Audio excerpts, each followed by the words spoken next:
Lee! I can't believe Lee Pitts got me sitting out here like this. Oh, you got me waiting, man. All right, man. You Ron Jenkins, man. God darn, man. Man, you can't wait on a brother to. You see the name on his microphone, yeah, right? But it's been that long. You got to keep me waiting like that, bro. Hey, man, we go way back, man. Oh, yeah. I'm on color people time, bro. Man, it's so good to get you out here under the tree, man, in Dunbar. Yes, sir. And I always look forward to talking shop with you. Yeah. I like that hat you got on there, man. Oh, thank you. This is my Lee Pitts hat. Yeah, oh, man, and you rocking it too, man. Yes, sir. Real men wear pink. Hey, Ron, when you walking around in that hat, man, you feel like you represent something positive, man, that you can really relate to, not Nike, somebody you grew up with, man. That's right. That's my reason for wearing it, because people can recognize this, and I can give my brother some recognition also. Speaking of that, man, how important is it that we uplift each other, man? I know that's what you always been about. From the day I first met you always been about uplifting people and telling the truth. Yes, sir. Well, Lee, if we support one another, let's put it this way: the black community wouldn't have to worry about a President Trump if we support each other. Because see, he couldn't steal anything from us. He couldn't take anything from us. We wouldn't have to feel neglected. We wouldn't have to feel that the leader of the country is racist towards us, because we'd be a shield for one another.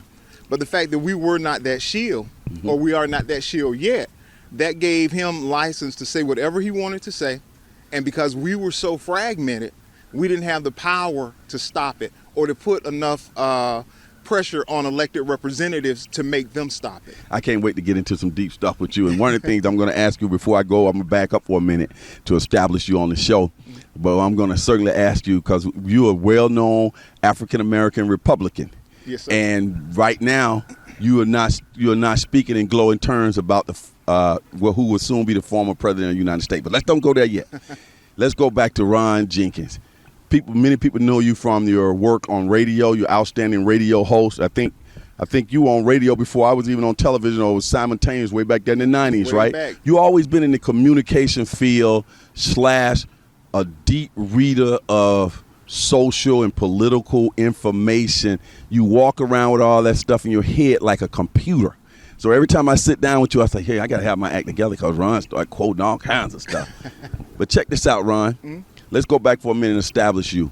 Let's kind of tell people who is Ron Jenkins in terms of as an individual, your father, your husband, and just a little bit of your ideology, who you are. Oh, my ideology. Who am I? Okay, as you said, I'm a black conservative. Right. Which, you know me, I think just about every responsible African-American male, females also, I'm not trying to be sexist, but I think that all African-American men, especially the serious ones, serious fathers, I think we're all conservatives. I honestly do. We got a conservative vein in us, right? Exactly. From the way we were raised, would you say, the environment, that's right, and the way we see being even the way our parents taught us to carry ourselves that's and right, to dress, and how we treated and greeted people, particularly here in the South. Now, I'm speaking of the South, but you can expound and say, hey, Lee, I think it's nationwide or whatever. But go ahead and say why you think we're basically conservative in general. Because of our views, and we're teaching our kids self-responsibility. Okay, we talk about being home at a certain time. We talk about not being up in the club. We talk about self-determination. We talk about starting our own businesses. These are all veins running through the veins of conservatism. That we want to be entrepreneurs, that we want to reach for success. We're not looking for the government to give us anything. Why? Because we don't trust the government. Right. So that's conservatism. And there's not too many, like I said, responsible African American men that I know that do not believe that way. And if you believe that way, and I always tell them, there's a good chance you're conservative too. And also, even though you are a Muslim, and I'm not saying conservatism is directly related to religion or faith, but strong faith generally has a conservative component to it. Always. In terms of how you conduct yourself as a citizen. Always. Go ahead, and that's prominent in African American community. Especially with religion, in terms of religion. most African Americans, again, responsible African Americans, we don't support abortion. Okay, it's a woman's right to choose. You're absolutely right. But we try and speak against someone having an abortion or doing things that are going to get you in a position where you have to have an abortion, because we don't want that. That's a precious life. So most religious, now I think most people who call themselves liberal, they believe the same way. Okay. I don't think anyone is for it, and I'm sure that most women that get one, they doing it out of necessity. I want you to doing it because that's what they're running out saying, I want to grow up to have an abortion. You were talking about abortion, and particularly as it relates to African Americans in general. Throughout history, our views, the black woman, the black family views on abortion have been what? They've been negative towards abortion. We didn't believe in it. Even if we had to send Dollar May up north for the summer to be with mama, or down south to be with mama, she going to have that baby. Now we allow others to tell us that, okay, the best way to control things is through abortion, and it's basically eugenics. But I know we ain't gonna get that deep into it. But look at where we are now. Right now, Hispanics outpace us. Whites outpace us. We only make up about 13% of the population in this country because we're killing our babies, man. And most of us don't believe that way. But because we say that most of us attach ourselves to a particular political party that has that as part of their platform, and they're okay with it, then we get the feeling, well, that must be the way that we're supposed to be also. And we adopt that into our own lifestyles, even though basically it's not what we believe. Let's stay with that for a minute.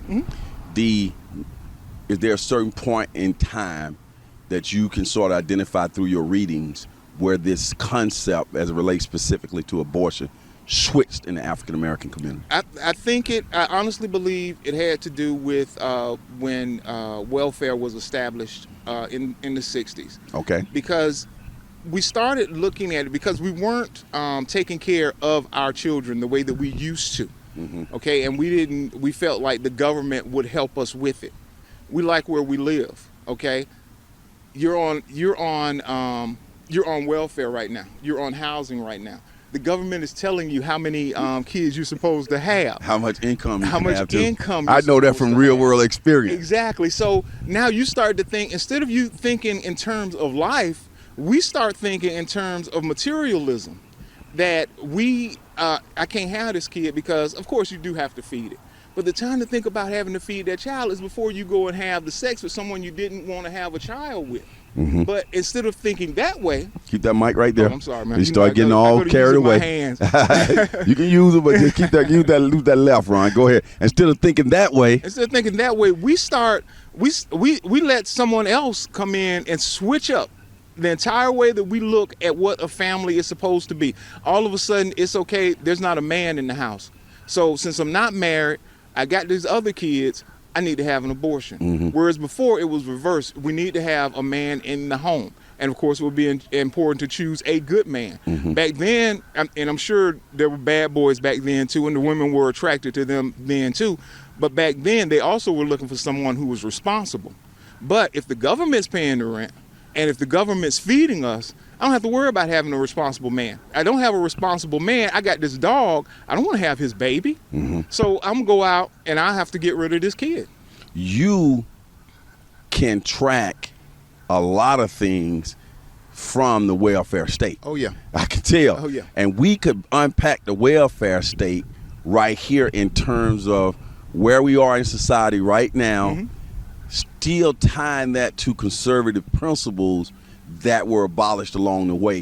When you say that you can you tie abortion to the welfare state, you can tie alcoholism to that. Yes. You can tie self-reliance or lack thereof to that. Yep. All those type of things to somebody giving you something. Yep. Okay. And Lee, don't forget, around the same time that was introduced to us, all of a sudden it was okay for us to go sit at the lunch counter at Walgreens. So Miss Fannie Mae's restaurant, that wasn't good enough for us anymore. We started leaving our communities because all of a sudden the doors were open. We can go into someone else's community. We stopped supporting businesses inside our own communities then, and that caused so many of our businesses to have to close down. Now we keep telling that story when I say we, I mean in general, you always hear people talk about in basically any city you go to, that used to be a thriving black community. Yep. That used to be all these dry cleaners, barber shops, all that up and down the street. We used to have our own pharmacies. We used to have our own this, our own that, right? You can pretty much go to any city and say that. Yep. Tracking that to the welfare system as well? Definitely. Because, again, all of this took place in a very short amount of time. We were asking to be allowed to sit next to someone else, or asking others to invite us into their places to spend our money. What we should have been demanding was that we have access, and you're in the banking field, that we have access to finances, that we have the same access to start, so that we can start our own businesses in our communities, so that we can fix up our communities. We weren't asking for that. We were busy saying, hey, they won't let us move down south next to so-and-so. But how about we wanted to fix up our own communities, but because our communities were so neglected, if someone found a little success, they wanted to get out of that community. The whole process of trying to help those who are disenfranchised, or those who are low income and underserved and poverty-stricken communities where the education system has collapsed, and you have this constant repeat of people living in that type of environment. The whole process of somebody trying to come up with a method to try to fix some of that. Do you think originally, I don't know if that was under Lyndon B. Johnson or not, that whole process, do you think it was intentional at the time, not knowing how it would have impacted the long run? No. Or this happened over a period of time? No. You think they had good intentions? I'm trying to think of his full name. I think it was J. Patrick Monahan. Okay. He was the architect of the whole welfare system that we're talking about. Okay. They did a long-term study, and they knew the effect that it would have on the African American community.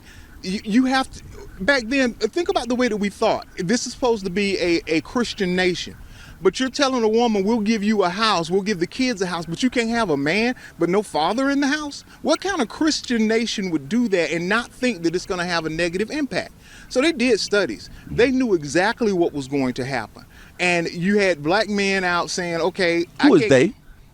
You know, come on. I'm talking to Ron, host of Counter-Strike, former host of Counter-Strike. People sitting here, we under the tree, man. Who is they? Okay, we in Clemente Park, people, in case y'all wonder, in Dunbar community, right off the Martin Luther King Boulevard in Henderson, where the African American History Museum sits. Ron and I are very comfortable in this park. Go ahead, Ron. Okay, the folks that were in charge. All right, we're talking about Lyndon Johnson. Okay, we know white people were in charge. Let's go. Yep. So they did studies. They had think tanks. They knew exactly what the impact would be. Just as they knew by supporting the Civil Rights Act that they were going to, the Democrats were going to lose the South. They said they were going to lose the South for the next 5 generations. Okay. Then they lost it for longer than that. But they knew that because they'd done studies on it. Before they started a program that was giving out billions of dollars, they did studies on it, man. They researched it. They knew that this made no sense, but they went ahead and did it anyway. Why? Because some racist white folks said, okay, fine. We'll give the woman somewhere to live. We'll feed the woman and her kids. We ain't giving that black man nothing. He need to get out and work. That's the focus, right? Exactly. That's the big missing link right there, right? Go ahead.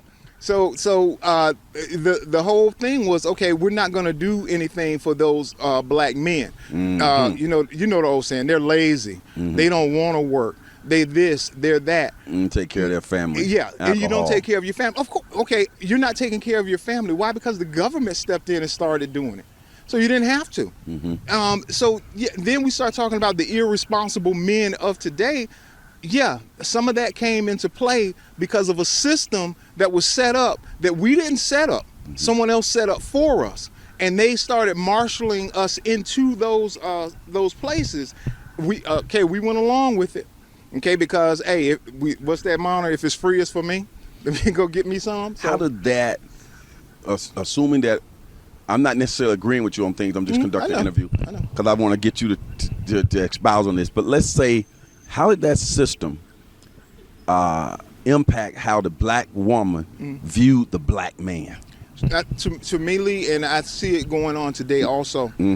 Black women, in a lot of cases, and I don't want to say just all black women. Of course, I'm not saying that. Let's say some black women view black men the same as white society views black men. That it's normal for a black man to go out and have a bunch of different kids and to have several different women. He's supposed to be a dog, because that's how black men are. Right. It's a black man not taking care of his responsibility. Well, that's just how black men are, and they accept it. If more women, and the sisters have the power. The sisters have the power to say, okay, we're not going to accept any more irresponsible black men because it's destroying our community. They start doing that, men will straighten up. They'll fly right then. So, how did the conservatism become something that's owned by the Republicans? Wow. Well, it was like I said, when Lyndon B. Johnson signed the Civil Rights President Lyndon Johnson, when he signed the Civil Rights Act, folks, that's in the early 1960s. Go ahead. When he signed that, that's when, because before that you had the Dixiecrats. Those people were part of the Democratic Party. Right. Those were all Democrats. The South was Democrat, and the conservatives were not the folks that they are today. But the South, once the Democrats started accepting black people, there was so much racism going on within the Democratic Party that they decided, okay, if you're going to accept these black people, we're leaving. And then you had a guy by the name of, oh man, I hate doing this, Lee Atwater. Lee Atwater, he worked for President Nixon. Lee Atwater started doing these dog whistle politics, whereas before, can I say the whole word? Do I just have to say the N word? I know we're a family. You can say the whole word here. We're under the tree. There is a recording, and folks can go look it up. Lee Atwater, where he's saying, okay, there used to be a time where you could say nigger, right, and it was understood. Now you can't say nigger, so you have to say terms like busing. You have to say things like welfare. See, he was talking about the dog whistle politics, and that became part of conservatism because Nixon was a conservative. Okay, and Reagan they were conservatives. So the whole language was built around how to still say what you need to say. That's right. When we hear the terminology dog whistle now, we kind of see it that this is something new. That's old. Oh, that's old, man. and the term busing. Let's say busing, because that causes the folks in the good communities where these people are going to be bussed into, that causes them to get up in arms, and then it energizes them. Okay. And you see what President Trump was able to do. He was able to energize his base by using racism. And that got a lot of folks who ordinarily would not even vote. They got them to go out and vote. Yeah, but Trump got more black votes this time than any Republican in a long time. Right. And I think he got 12% of the black vote, and they say there's a substantial amount of black men found Trump somebody that they wanted to vote for. Right. What do you think really? What's the underbelly of that? Now, you and I both know that some of the black men, and I guess sisters too, that supported President Trump, they felt like he was the catalyst for bringing the whole system down. That he would be the one because they felt America deserved Trump. Okay. So that they went out and voted for him. Also, you have to look at the fact that let's say it's the either the most beautiful girl at the party or the ugliest girl at the party. They end up being the loneliest because a lot of guys don't have the confidence to come up and speak to the pretty girl, and the guy don't want to be seen with the girl that's considered to be the ugly girl. Well, I'll tell you this before we go down that track. I knew that theory a long time ago. I would always go for the pretty girl, and I still end up with a pretty girl in the end because I was but you don't lack confidence. Right, I don't lack confidence. I had to build it up, man. But think about this, and we've all seen this. We'll look at this beautiful woman, right, and she's with this guy who's not so attractive, right. It's like, how in the world? Right. What? He broke and he don't look good. Right. What's going on? He had the confidence to go and speak to her. She was not used to someone speaking to her and flattering her and telling her all these things because the guys were intimidated by how good she looked. So they never spoke to her. And the same with the girl who may not be as attractive, but has the most beautiful personality. She's great. She works. She takes care of stuff, and she has her own. She organizes. She can find a good man and push him up the top, and they can help each other become very successful in life. Okay. But nobody was speaking to her, so she ended up with the guy who was irresponsible because he's like, oh well, I guess I'll take her. Right. So he goes over there. Same thing with President Trump. That's President right. Trump went and he started talking to African Americans. He may not have said all the right things, and many of us looked at it as posturing, and we knew it was just about the election, but he at least would address black people versus the Democrats. Democrats wasn't even trying. And before the Republicans weren't trying to speak to black people. The Republicans weren't trying to court the Hispanic folks, like down in Miami-Dade, where Trump got the Hispanic vote. With all the stuff that he said about Latins, he got the Latin vote in Florida. It's because he actually went and spoke to those communities versus just coming around when it was just election time. He did little things. He did the corporate zones, enterprise zones, opportunity zones. But that's the old enterprise zone. Yeah. Go ahead. Yeah. So he at least did that. He did the second act or first act, the prison reform. He did that. Now, on the other hand, he and his Justice Department also upped the amount of black people they were sending to jail because Jeff Sessions, the first thing he did when he got into office, when Trump and he got in office, was send out a memo to prosecutors telling them, don't forget that possession of marijuana, even in small amounts, is still a federal offense.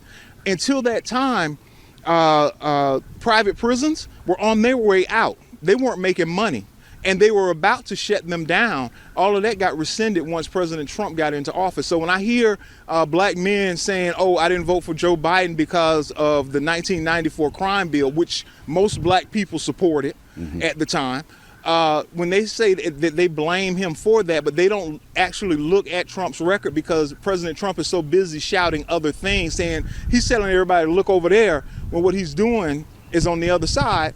They ignored that or didn't know about it. Now, when you say all those things about Trump and the strategy behind how he was the pretty girl in the room and how he went and talked to the pretty girl. The all of that whole process says that Trump is not as dumb as we thought he was. If that is the case, because I'm looking at him like he could never think that far in advance and how he's strategizing on things, and it appeared to me that he was making his own decision. Yeah. Go ahead and unpack that for me. Well, with Trump, I think a lot of the things that he said was said out of ignorance, and a lot of it was said out of bigotry, and there's no way around it. And that's the reason I could never get any support up for him as far as myself, because I couldn't see around the racism. I still can't. But Trump knew that the black community wasn't being spoken to. Remember back in 2016 when he said, what have you got to lose? Right. He was at least, even if he wasn't talking to black people, he was talking at black people. Okay, he said some very stupid, dumb things. And when this time around, I was figuring, he might get 1% black vote. But then online, I started seeing a lot of brothers was like, oh, well, I'm going for Trump. They had varying reasons. One that comes to mind, I know his whole thing was, well, if Trump is president, that means this whole country going down. And that's what they wanted. I never heard that part of it. Oh, now, yeah. What do we got to lose? Okay, now we do know what we had to lose, Trump. We lost you. Okay, I want to make sure I get that little zinger in, bro. Now, you being a black conservative, it appears to me that you still wear your conservative principles with honor, but you look at the big picture. Did you vote this time? Did you think Biden was the best candidate along with Kamala Harris? How did you see that whole process? I thought that Biden was a better fit for the country than President Trump. Okay. Like I said, I'll talk about what I felt like may have been missed opportunities with President Trump. But first, let me say that when I look at Biden, I saw someone who wasn't Trump. When we were coming up, and I'm sure you were the same way, it wasn't so much that you had to like who was president. You were supposed to respect the office of the president.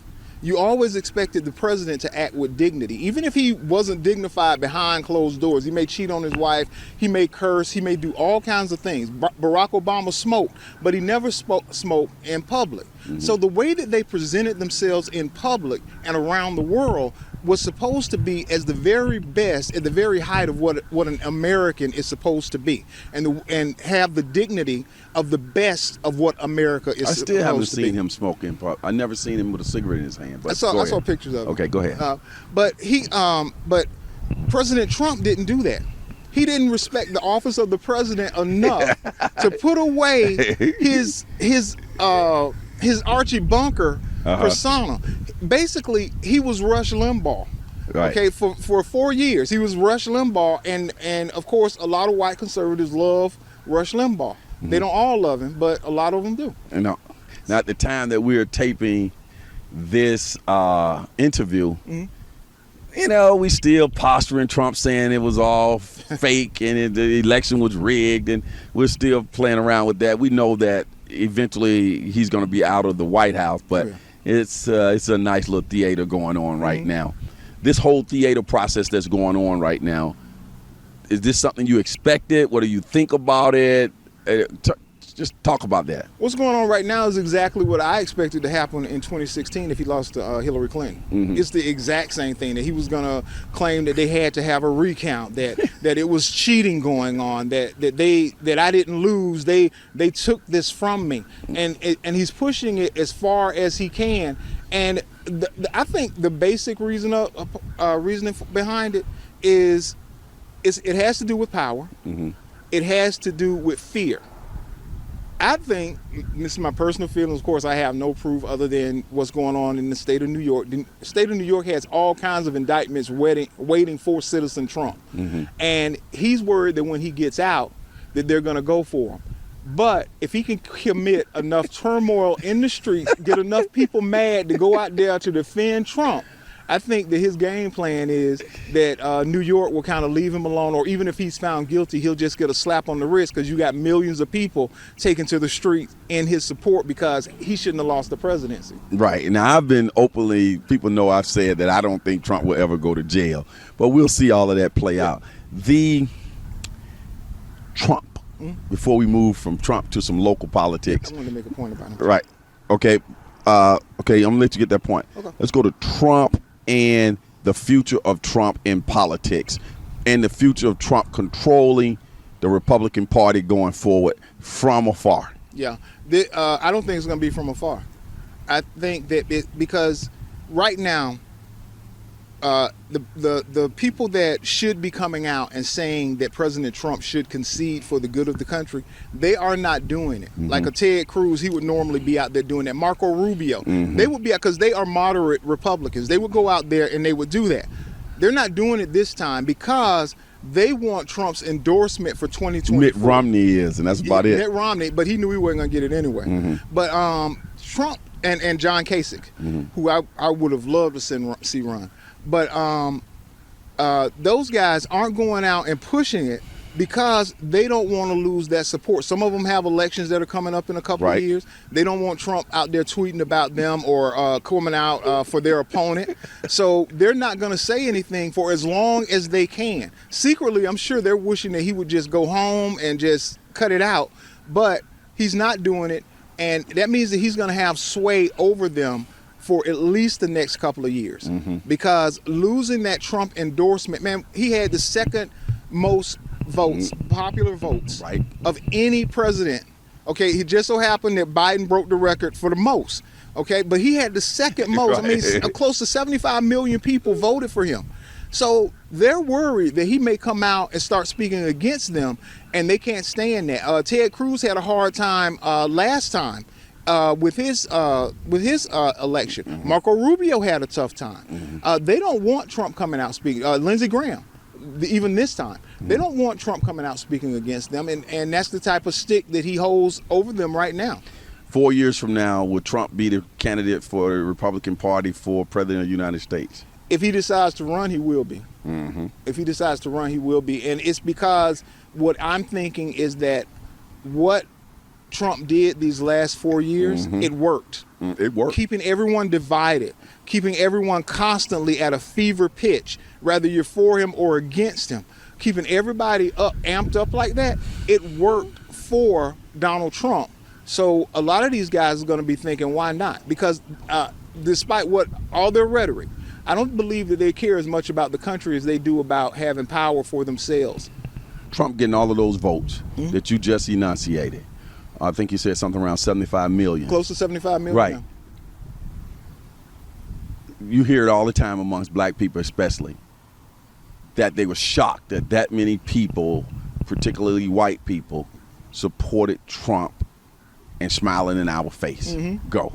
Okay. my thing on that is that I didn't believe that whole thing about the shy Trump voter. I didn't meet any. I'm sorry, they may be there, okay. Trying to hide, because we know that they took off the hoods and put on shirts and ties. We've always known that, but you saying they were like out there, they were wide open with it. Most of them were way out there.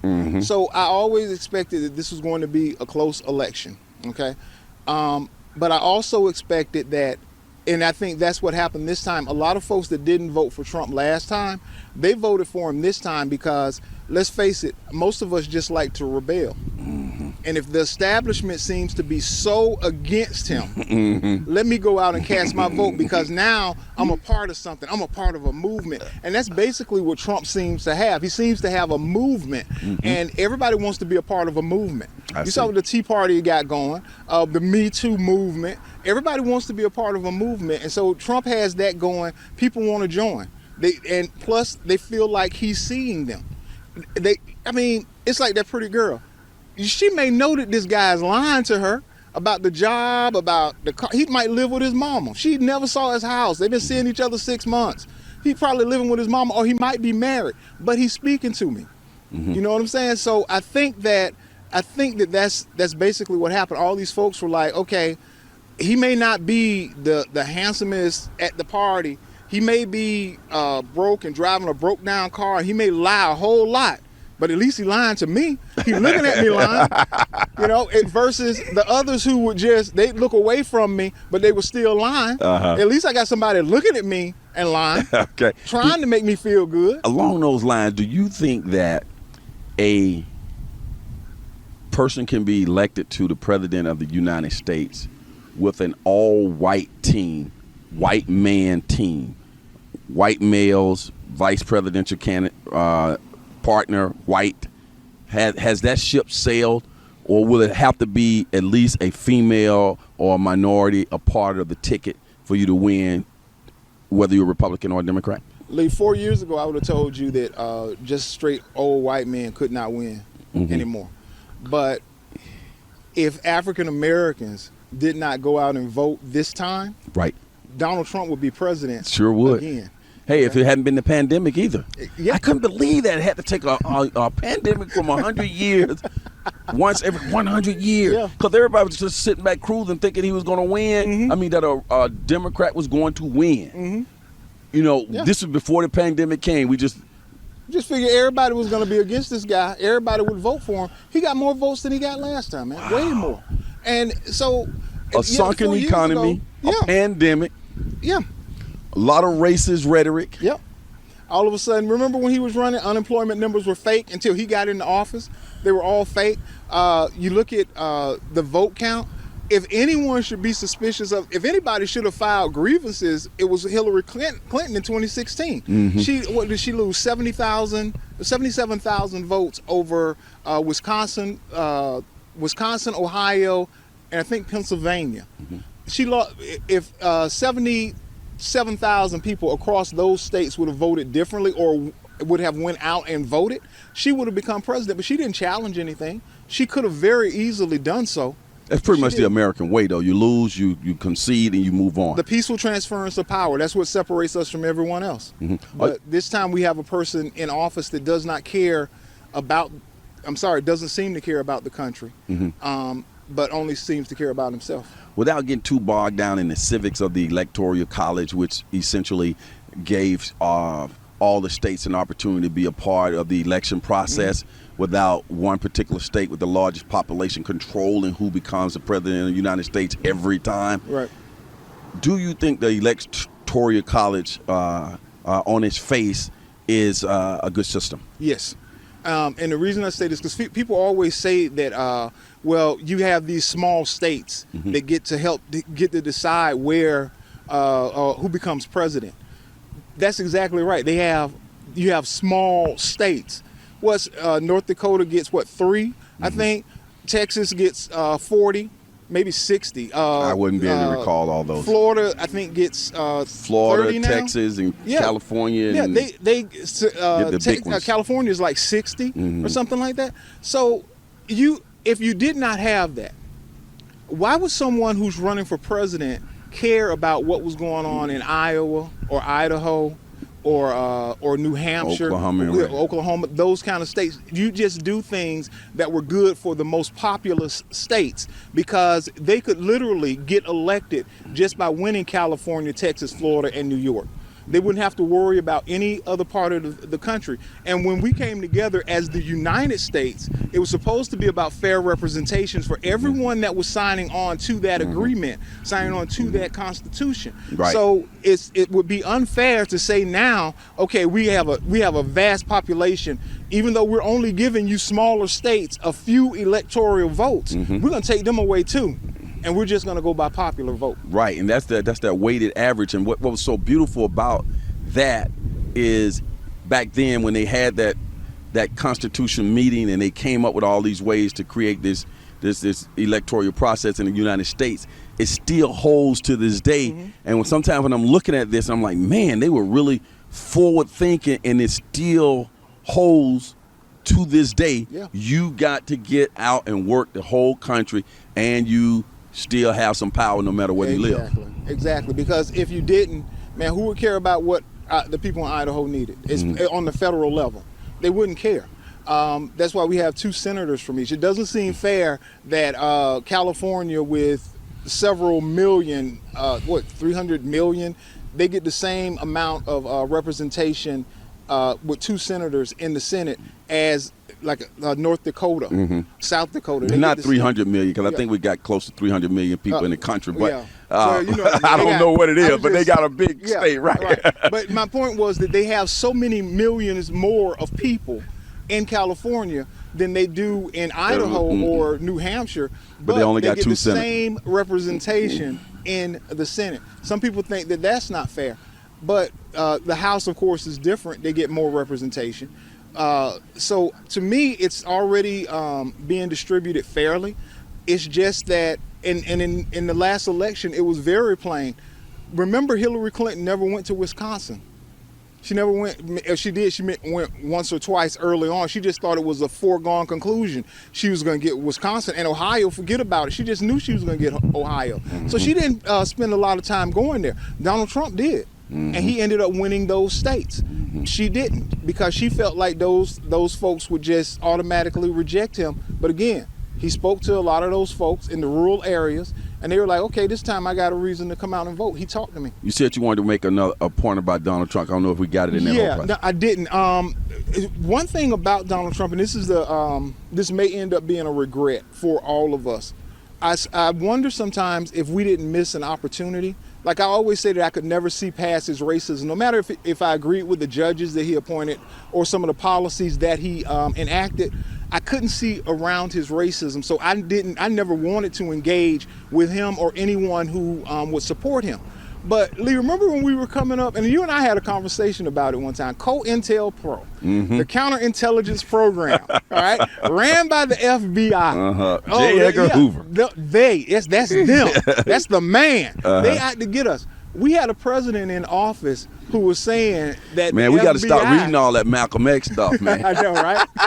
we had a president that was in office that was saying Black that Panther. the FBI was no good. Party. Right? And he was talking about policing. Now, he had different rhetoric when it came to the everyday cop on the street, but when the FBI was coming after him, all of a sudden, you know, they were evil. They were using these witnesses. They were inducing them with reduced sentences so that they could pile on and get somebody else. we have been complaining about that or saying things about that forever. But because and I can speak for me, because someone like me, couldn't see past that racist wall, I never wanted to engage. Even though at times I'm like, okay, now, I've been told by my uncles, my dad, a lot of folks about how no good the FBI and how FBI treated people. Now you got somebody here actually saying there's some evil FBI agents, and I can't even co-sign. I can't even go on Facebook and say, yeah, Trump's right. Right. I can say that now because he's lost. But before, I never wanted to give him credit for anything, and now I wonder if we missed a great opportunity to have some of our grievances actually heard, because I think it would have supported him, and I think he would have been willing to listen to that because it would support what he was trying to do, which of course was undermine the investigation that was going on into him. I see. Let's come here locally before we wrap this up. How are you viewed locally by the Conservative Party? When we say Conservative Party, two-pronged question here. When we say the Conservative Party, does that automatically mean Republican? Not anymore. Not to me.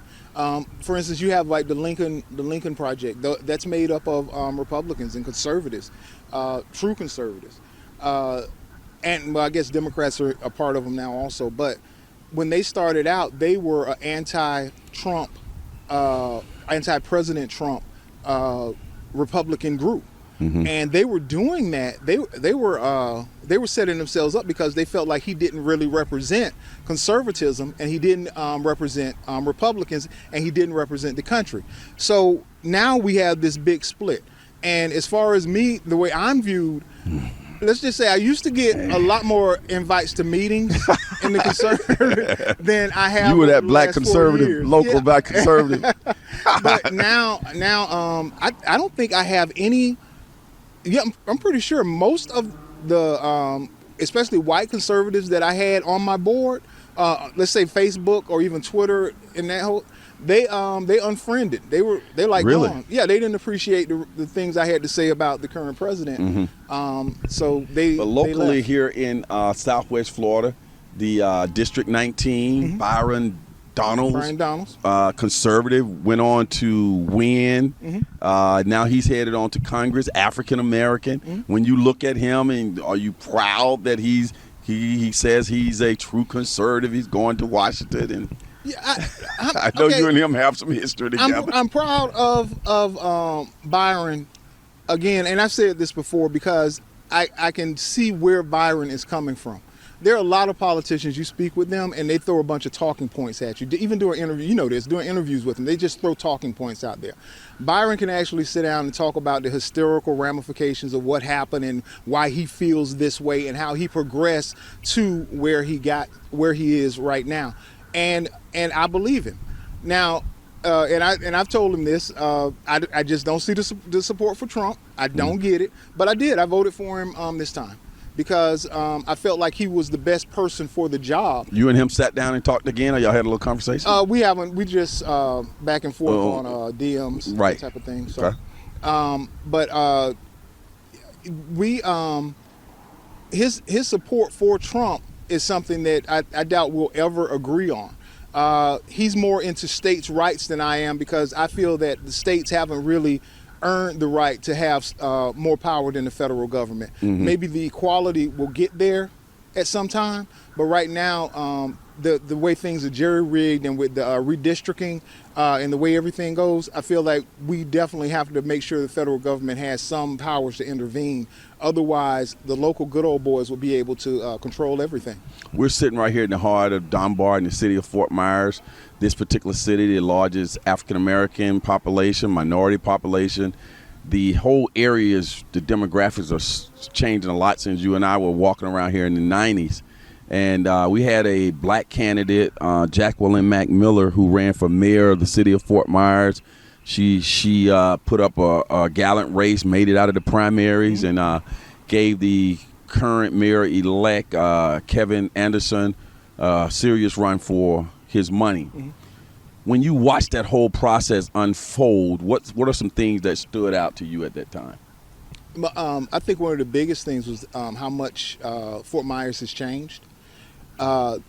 Keith Anderson may have won, but I think he understands that he has to address issues that are in the African American community. Kevin Anderson. I'm sorry, I say Keith Anderson. Mm-hmm. That's a country music singer.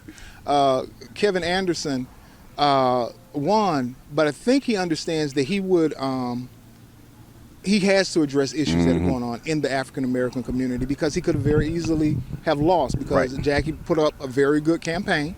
And this was the year of African Americans and the resurgence, and we Black Lives Matter. Yeah, Black Lives Matter. So, and I think he understands that. I'm hoping that he feels the pressure of that, and that he will start to address some of the issues that are going on in Dunbar. And I'm hoping that he's not going to just say it's about crime, because it is not. You and I both know it's also about the infrastructure of our community.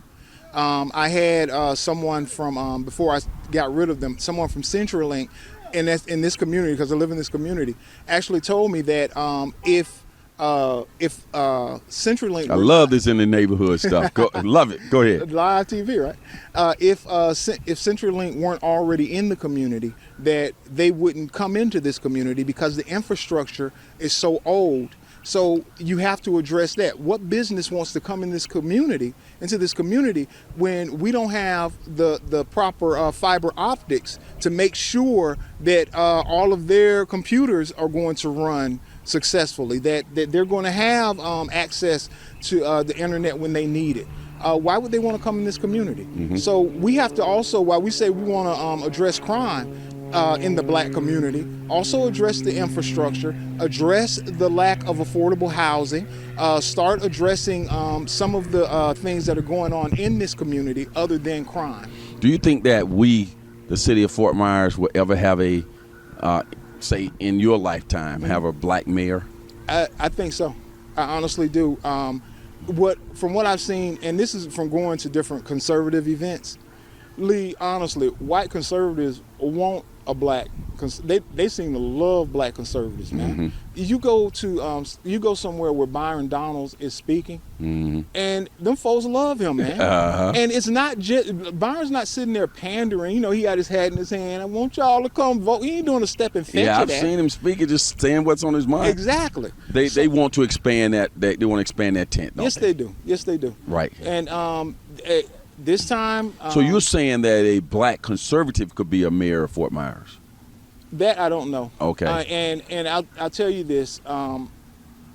Thinking about a black conservative, even thinking about running for office in this community and saying conservative things, mm-hmm. that would be used against them in the black community right now. Right. Because and if whites don't know you, and the blacks are not going to support you, how can you get any traction? Mm-hmm, mm-hmm. You know? So in order to get any traction in our community, the most liberal voices in the African American community, they're making the most noise right now. So they are the ones who kind of dictate what's going to happen in this community. I wish it would become more conservative, and but as of right now, it hasn't happened. What did Jacqueline Mcmilla, candidate for mayor, do right, and what did she do wrong?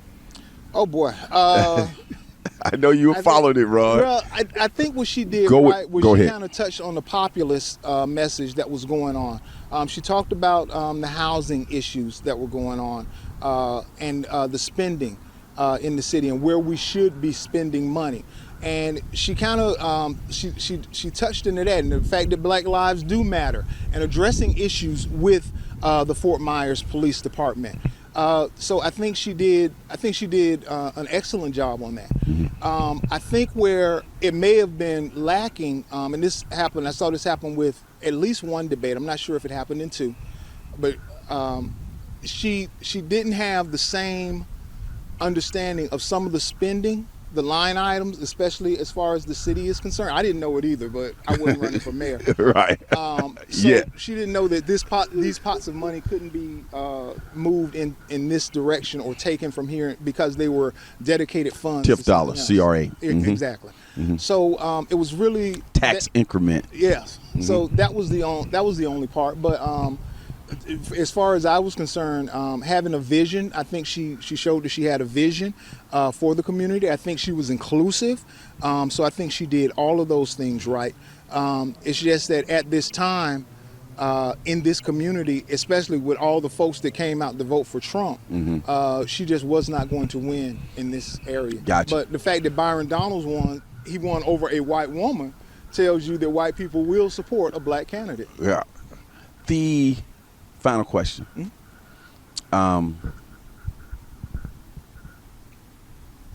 What is your hope locally for our people and the city of Fort Myers in general? What is your hope going forward that we can do? What I'm hoping is there's several things. One, of course, is attracting businesses, and McCallum Hall seems to be can be a catalyst for that. But I would like to see this entire corridor. Dr. Martin Luther King. Yes, I'm sorry, I should have said it right. Dr. Martin Luther King Jr. Boulevard. That's my job, man. Don't worry about it. Okay, start to attract more businesses, local businesses and franchises that black people can take advantage of. And I'm not saying that a company needs to come in here and they have to hire someone. I'm saying make the dollars available so that we can start our own businesses in this community, and we can start building it up that way. Build up the infrastructure.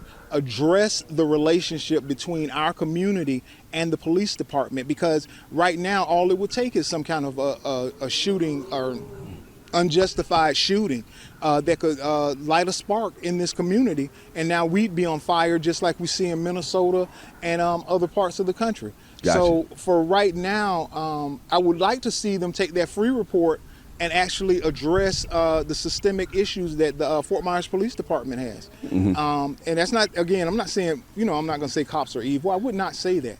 But the cops do need to work on their relationships in this community. And they don't seem to, I shouldn't say they, many of them don't seem to want to do that because they feel that they're right, no matter what they do is right, and we're always wrong. Man, it's always great to sit down with you. We got to do this at least once or twice a year. Yes, sir. Just to keep everything on a level playing field with Ron Jenkins. Ron, how can people connect with you on social media? I'm on Facebook, I'm on Twitter, I'm on Instagram. Ron Jenkins. There you go. Yes, sir. Well, there you have it, people, right here under the tree. Hopefully we'll get a candidate for mayor. I think that's her sitting in the car there, Jacqueline Mcmilla, who we were just talking about under the tree shortly. This is Lee Pitts Live. That's Ron Jenkins. We'll be back under the tree right here in Clemente Park as we continue to talk about issues in the community. Thanks, Ron, for coming out. Thanks for having me, Lee. Appreciate it, man. Those who say it can't be done, they're usually interrupted by those like Ron Jenkins with his Lee Pitts Live. Go get you one. Pink. Lee will tell you how to get one. Lee Pitts Live is a Lee Pitts Enterprise production. Hello, Southwest Florida. Thanks for watching Lee Pitts Live. Of course, I'm Lee Pitts. I hope you enjoy that particular show. But you can always catch us here on YouTube. Just click on the subscribe button down there. That way you can get your Lee Pitts Live on demand when you want it and how you want it. We also encourage you to watch our show on Fox 4 and connect with us on all our social media platforms. Just type in Lee Pitts Live.